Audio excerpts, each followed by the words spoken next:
You don't suffer from a lack of answers. You are flooded with them. Endless tips, lists, hacks, scripts. Your screen glows with advice while your life still feels strangely unsolved. Be honest. How many answers have you collected that never changed anything? How many times did you fix the symptom and wake up to the same ache? If that stings, stay with it. The problem is not your intelligence. The problem is that you keep asking smaller questions because they feel safer.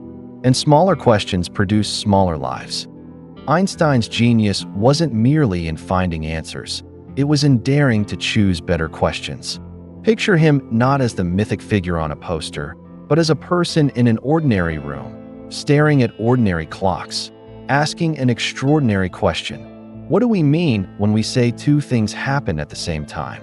That single question cracked reality open. It wasn't a trick. It was a posture, curiosity with a spine. If you want to think like that, not to imitate, but to embody, learn to place the question before the answer, the frame before the painting, the lens before the light. Right now, your mind is probably negotiating with you. It wants the quick win. Just give me a method, it says. But questions are not decorations. They are architecture. They decide what can exist in your house. Ask, how do I get them to like me? And you'll build a house where your worth is rented from strangers. Ask, what am I willing to lose to live honestly? And the floor plan changes. Different rooms appear. Different choices become possible. Let's walk through the mind traps that keep you chasing answers. First, the comfort of premature certainty. The brain hates open loops. Unanswered questions feel like alarms, so you silence them with the first answer that fits. It feels like relief. It is actually a trap. You just outsourced your life to the nearest explanation. Second, confirmation hunger. You don't look for truth. You look for relief from uncertainty. You scroll until you find an answer that flatters your fears. Then you call it research. Third, the misframing illusion. You repeat, what's the best way to win this game? Without asking, is this the right game? You can become very efficient at climbing the wrong mountain. So what is a question-first mindset, stripped of mystique? It is the discipline of staying with the problem long enough to uncover the real variable. In mathematics, change the variable, change the world. In life, change the question, change the future. You do not attack the wall where it looks tallest, you look for the hinge. The hinge is the question that, once answered, swings the whole door. Consider a life that feels crowded, too many obligations, too much noise. The typical question is, how can I manage my time better? Reasonable. But time is not the only variable. A better question is, what am I unwilling to disappoint? People or my principles? The first question arranges your calendar. The second rearranges your courage. Once you answer it, half your time problems die on impact. That is what a hinge does. Think of questions as lenses. The wrong lens makes the world blurry no matter how hard you squint. The right lens snaps everything into focus without effort. You are not lazy. Your lens is dirty. Clean it. How? By asking questions that are falsifiable, not flattering. What would convince me I am wrong? Forces your lens to align with reality rather than ego. It hurts. Good. Pain is how the mind notices a sharper edge. There is a quiet historical thread here. Philosophy taught us to doubt appearances. The oldest method, asking, what do you mean by that? Is not condescension, but rescue. It saves us from building an argument on fog. Psychology refined this with experiments. The questions you pose to your own memory change the memory that returns. Ask, why am I always like this? And your mind brings evidence for your defects. Ask, when did this pattern first protect me? And your mind brings a map. Same brain, different question, different life. Now the uncomfortable truth. Better questions threaten your belonging. People bond around shared answers. A new question disturbs the circle. You will be told you're overthinking. You will be told to be realistic. Translation, do not move the furniture in this room. We are used to tripping in the same place. But if you are watching this, you already know the cost of keeping everything in the same place. Let's make this practical without turning it into a hollow checklist. Instead of steps, treat these as shifts, small, deliberate pivots in how you think. Shift 1. From what should I do to what is the real problem? The action question is seductive. It promises momentum. The problem question is humbling. It demands clarity. Take a breath. Name the problem in one sentence. No metaphors, no drama. If you cannot name it, you cannot solve it. Shift 2. From how do I win to what is this for? Purpose is a ruthless filter. Many dilemmas vanish when you remember what the game is supposed to serve. If the game doesn't serve the purpose, it isn't your game. Shift 3. From how do I prove I'm right to what am I missing? You're not defending a thesis, you're building a bridge. Bridges collapse when you ignore a missing bolt. Shift 4. From is this true to when is this true? Most advice is conditionally correct. Context is king. Ask for the boundary conditions. You'll look less confident. You'll live more accurately. Shift 5. From how do I feel less to what is this feeling pointing to? Emotions are messengers, not enemies. Pain isn't a verdict. It's a signal saying, look there. There is a myth that asking better questions is a luxury of geniuses. It's not. It's a daily practice anyone can adopt. Start with an ordinary moment. You feel the pull to check a device again. The quick question, how do I stop this habit? The better question, what discomfort am I trying to avoid right now?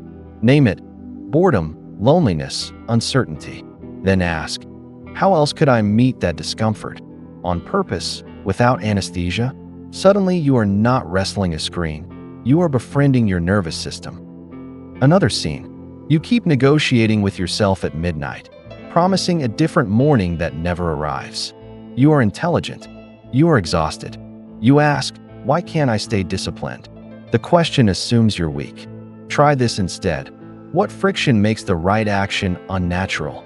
Then reduce the friction like an engineer. Shorten the path. Make the starting move embarrassingly small. Design an environment that makes the desired behavior the default.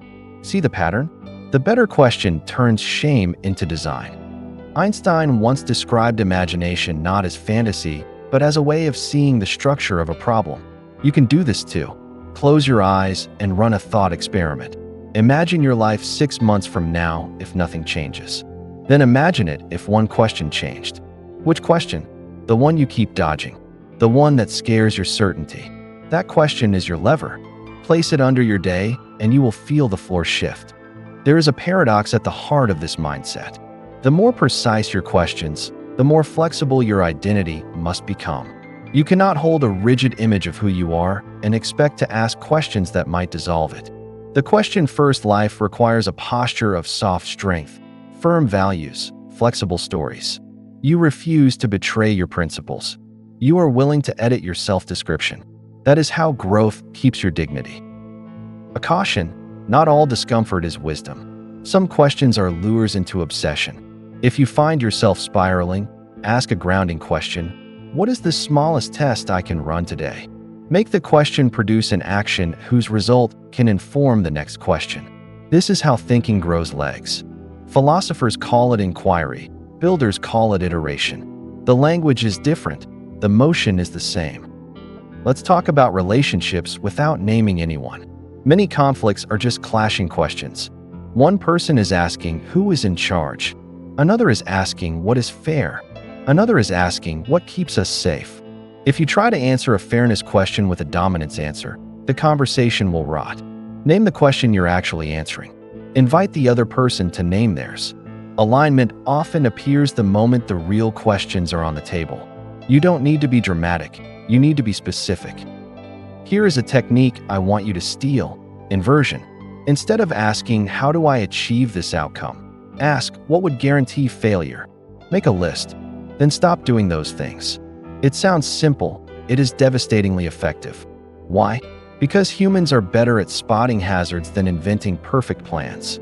Inversion turns your fear into a guide dog. Pair it with its twin, a pre-mortem. Imagine the project failed. Ask, what question did I refuse to ask at the beginning? That question, if faced now, will save you months. Another tactic, the 90-second pause.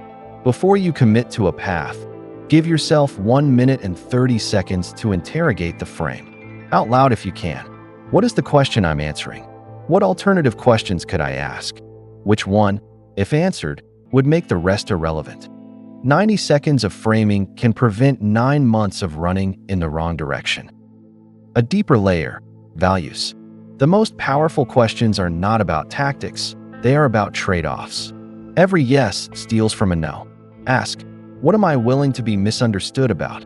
That question terrifies people because it threatens applause. But applause is a poor compass. Meaning is quieter and heavier. Choose your weight. You might wonder, isn't this just overthinking? No. Overthinking is when thought becomes an avoidance of life. Question first thinking is when thought becomes a blade that cuts through fog so life can proceed. The difference is whether your questions produce clarity or paralysis. If you notice paralysis, scale down the question until it fits in today's hands. And now, the twist you didn't expect. The goal is not to live in questions forever. The goal is to ask a question sharp enough that the answer becomes obvious. Then act so quickly you don't have time to worship your own cleverness. Answers are for movement. Questions are for aim. Without aim, movement is noise. Imagine you are holding 2 compasses. One points to comfort, the other to coherence. Comfort asks, what keeps the peace right now? Coherence asks, what keeps my story truthful in the long run? Which compass do you want to follow? Choose coherence. You may lose a few crowds. You will keep your life. You will know this mindset is working not because everything feels easy, but because silence enters your decisions. Not the silence of avoidance, the silence of alignment. Your choices stop sounding like arguments with yourself and start feeling like clean sentences. This is not magic. It is the fruit of asking better questions for long enough that your nervous system trusts you. Before we close, let's practice together. Ask, what is the question beneath my most persistent frustration? Write it down, not as poetry, not as a rant. 1 sentence. Ask, what answer would scare me because it demands change? Circle it. Ask, what is the smallest experiment that could test that answer this week? Put it on the calendar. And one more, cruel, generous, necessary. If I keep asking the same small questions for another year, who do I become? Sit with the image. If you don't like it, you just found your hinge. You are not a creature of answers. You are a maker of questions. The world will tell you that certainty is strength. It is not. Strength is the willingness to hold a precise question without rushing to cheap closure. Strength is leaving space for the better frame to arrive. Strength is courage married to curiosity. If you adopt only one habit from this, make it this. When life shoves you toward the nearest answer, pause and ask, what is the question that, if I face it, changes everything? Do not expect applause. Expect clarity. And from clarity, movement. In another room somewhere, a person not so different from you is still collecting answers like souvenirs. They will spend the next year polishing them and wondering why the view hasn't changed. You do not need to be that person. You can put down the souvenirs. You can pick up the compass. You can ask the harder question. Tonight, before you sleep, write one brave question on a blank page and place it where you will see it in the morning. Let it follow you into your day. Let it annoy you. Let it refine you. You will not become lighter. You will become exact. And in a noisy world, exactness is a kind of quiet that draws reality toward you. Ask first, then move. That is the habit. That is the difference.